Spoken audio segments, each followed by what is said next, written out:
On October 3, 2016, Kim Kardashian stared down the barrel of a gun in a Paris hotel room, bound and gagged, as masked men stole $10 million in jewels and her sense of safety. 9 years later, on May 13, 2025, she faced her attackers in a packed courtroom, reliving the terror that changed her life forever. What secrets would unravel in this trial of the century? It was meant to be a glamorous trip to Paris Fashion Week. Kim Kardashian, reality TV royalty and social media titan, was staying at the discreet Hotel de Portales. At 2:30 a.m., the world as she knew it shattered. 5 men, dressed as police officers, slipped past the night concierge. They weren't cops. They were robbers, armed and ruthless, executing a meticulously planned heist. Kim was alone in her suite, scrolling through her phone, when she heard footsteps. Before she could react, the door burst open. "I thought I was going to die," she testified, her voice trembling in the Paris courtroom. The intruders bound her hands with zip ties, taped her mouth, and dragged her into the bathroom. One pressed a gun to her head, barking orders in French. She didn't understand the words, but the threat was clear. "I was praying for my kids, for my family," she said, tears streaming as she recounted begging for her life. The robbers made off with $10 million in jewelry, including a $4 million diamond ring gifted by her husband, Kanye West. But the theft was more than material. It stole Kim's confidence, her privacy, and her once unshakable public persona. The 2016 heist became a global sensation, sparking debates about celebrity culture, social media oversharing, and the price of fame. Fast forward to May 13, 2025. The Palais de Justice buzzed with anticipation as Kim arrived, flanked by security and shielded by oversized sunglasses. Reporters swarmed, cameras flashing, as she stepped into the courtroom to face the men accused of turning her life upside down. 10 defendants sat in the dock, a motley crew dubbed the Grandpa Gang by the press due to their ages, ranging from 60 to 72. Most were career criminals, hardened by decades in France's underworld. The alleged mastermind, Omar Kadash, known as Old Omar, was a wiry 68-year-old with a long rap sheet.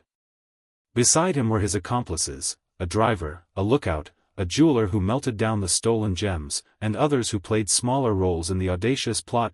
Kim's testimony was the centerpiece of the day. Standing tall in a tailored black suit, she recounted the horror with chilling clarity. "I thought they might rape me or kill me," she said, her voice steady but raw.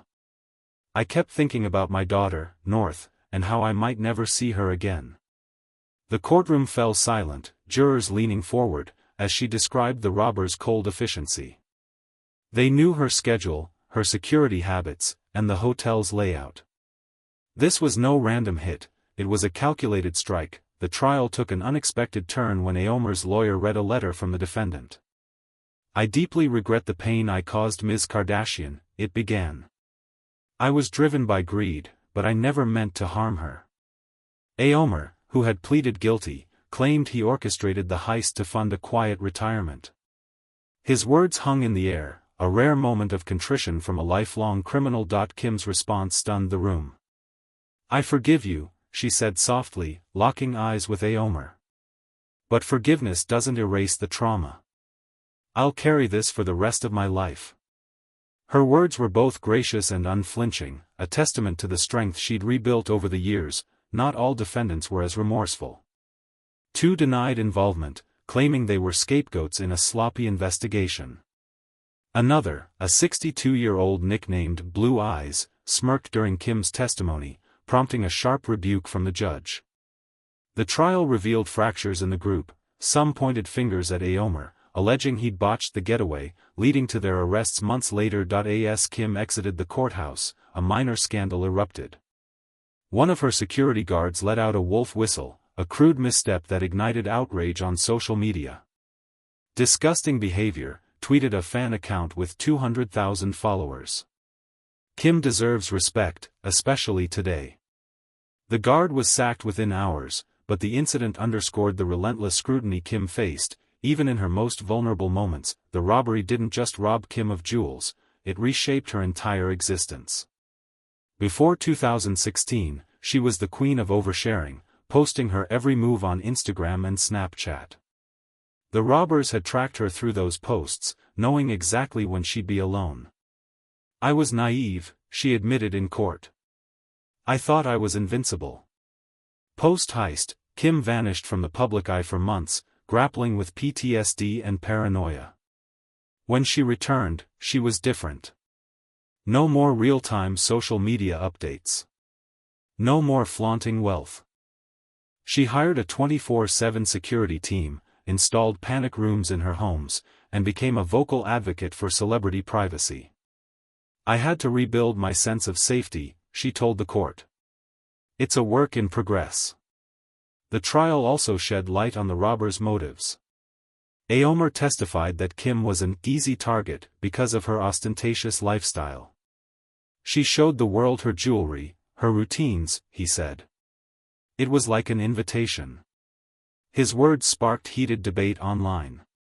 Some blamed Kim for flaunting her wealth, others argued no one deserves to be victimized, regardless of their public image. The robbers might have gotten away with it if not for a series of blunders. Paris police, under pressure to solve the high-profile case, zeroed in on Aomer after a tip from an informant. DNA evidence from a zip tie left at the scene sealed his fate. By early 2017, authorities had rounded up the crew, recovering only a fraction of the stolen jewels, a diamond cross pendant dropped during their escape. The rest, including the $4 million ring, had been melted down or sold on the black market. The trial revealed the gang's audacity. They'd posed as cops, using fake badges and stolen uniforms. They cycled through Paris on bikes to avoid suspicion, blending into the city's late-night bustle. But their age worked against them. Surveillance footage caught their slower movements, and one forgot to disable his phone's GPS, leaving a digital trail. They were bold but sloppy, a prosecutor quipped. As the trial continues, the stakes are high. Prosecutors are pushing for maximum sentences, up to 7 years for robbery and additional time for aggravated charges. Aomer, already in poor health, could spend his final years behind bars. The other defendants face varying degrees of punishment, with some angling for leniency by cooperating. For Kim, the trial is about closure. "I want justice, but I also want to move on," she said. Her testimony has reignited public fascination, with ex-posts analyzing every detail. "Kim's strength is unreal," one user wrote, garnering 15,000 likes. Others speculated about Kanye West's absence from the trial, though sources say the ex-couple remains cordial for their children. The case has exposed vulnerabilities in celebrity security, prompting stars like Beyoncé and Taylor Swift to beef up their teams. It's also fueled discussions about social media's double-edged sword, how it builds empires but invites danger. "Kim's story is a warning," a security expert tweeted. "Fame comes with a target on your back." The trial is set to wrap by late May 2025, with a verdict expected shortly after. Will the Grandpa Gang pay the full price for their crime? Will Kim find the peace she seeks?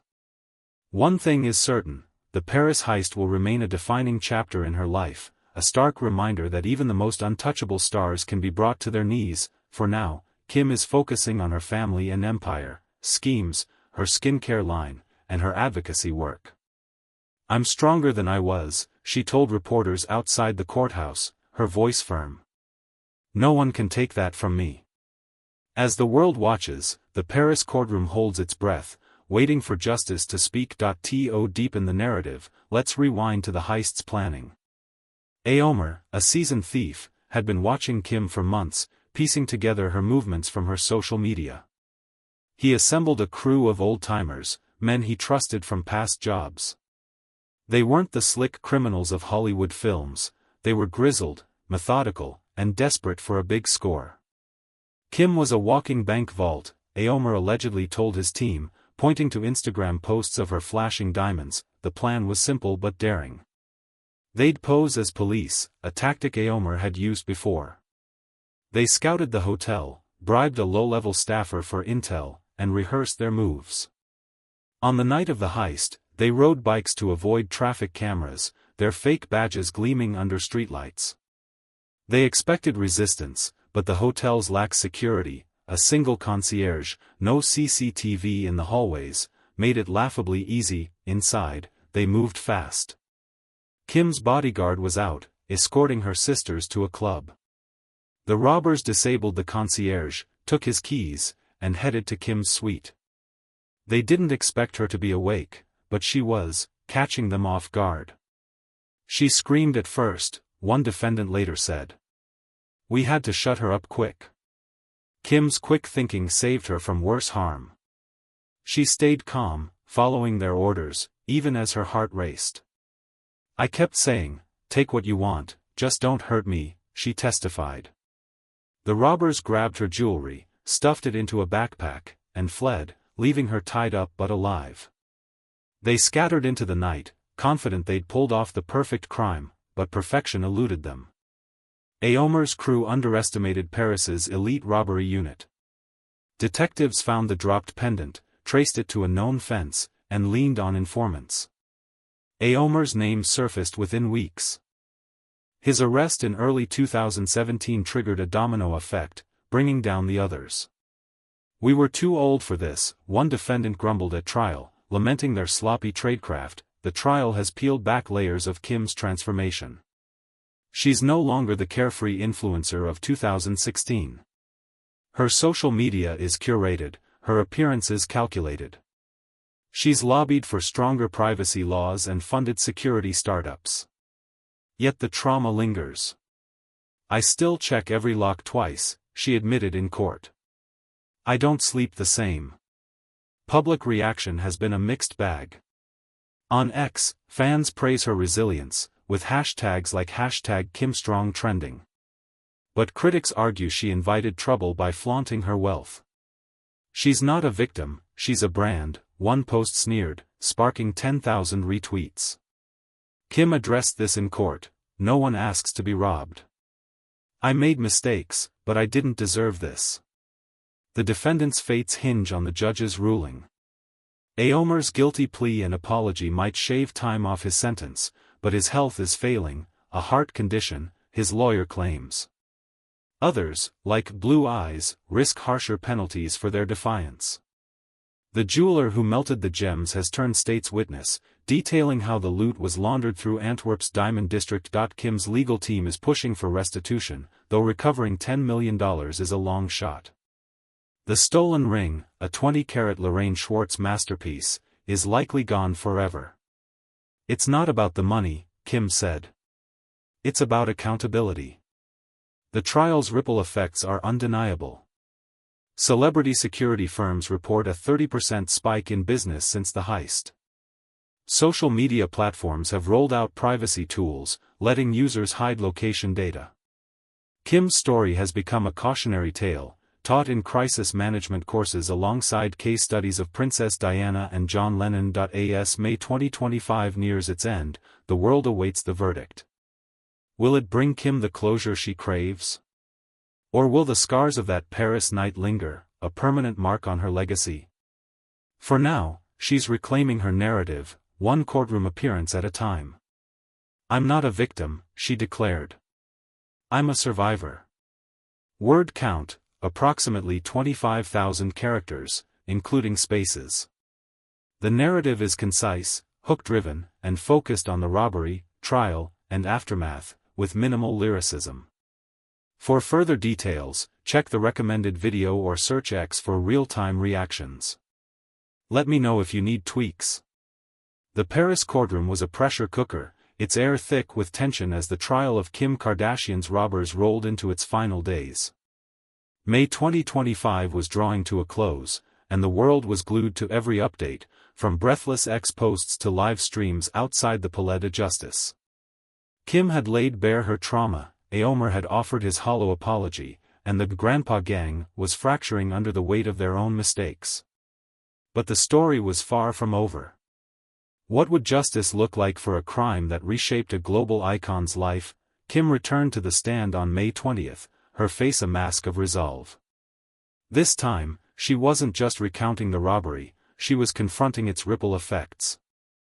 I lost more than jewelry that night, she told the court, her voice steady. I lost my sense of freedom. She described waking up to panic attacks, jumping at shadows, and second-guessing every stranger's glance.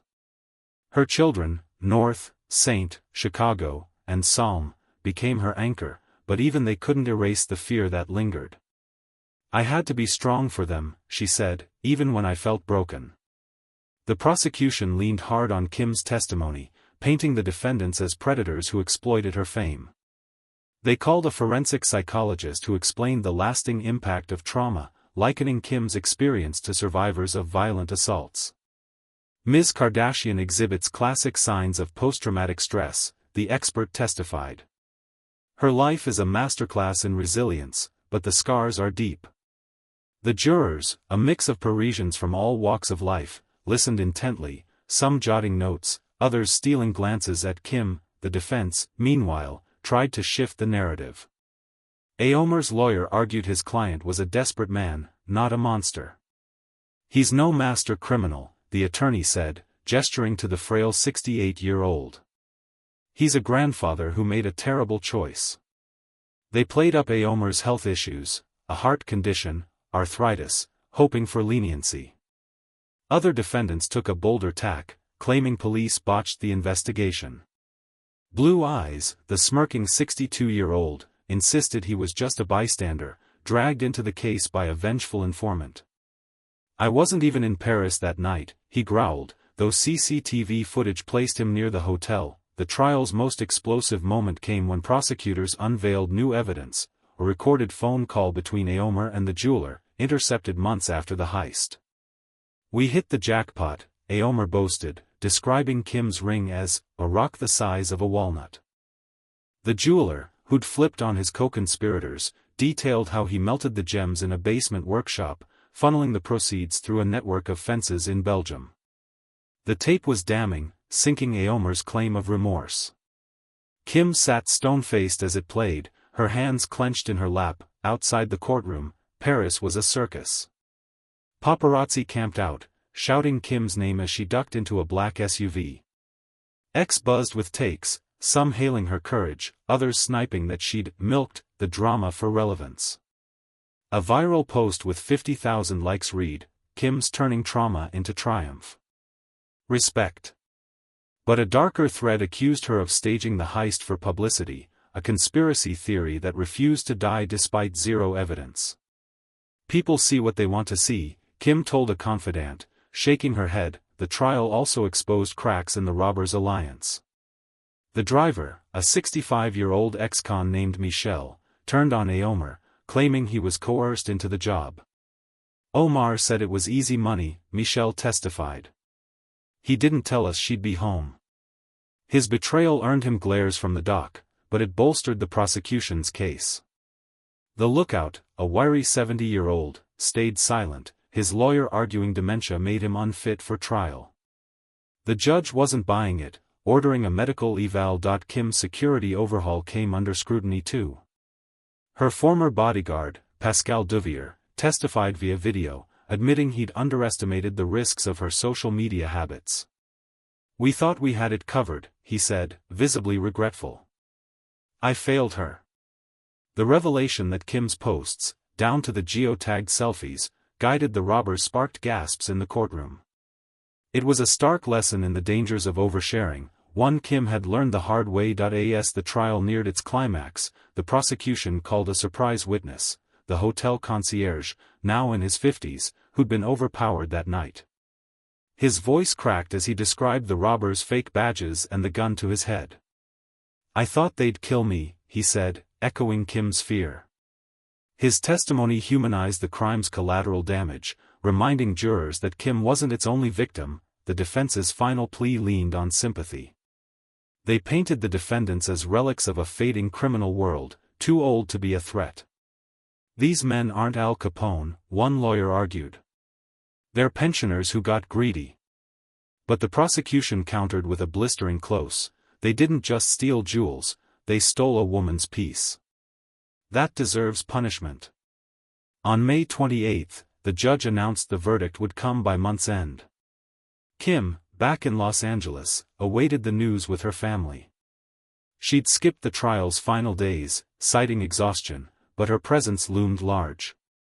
"I've done my part," she told her mother, Kris Jenner, over dinner.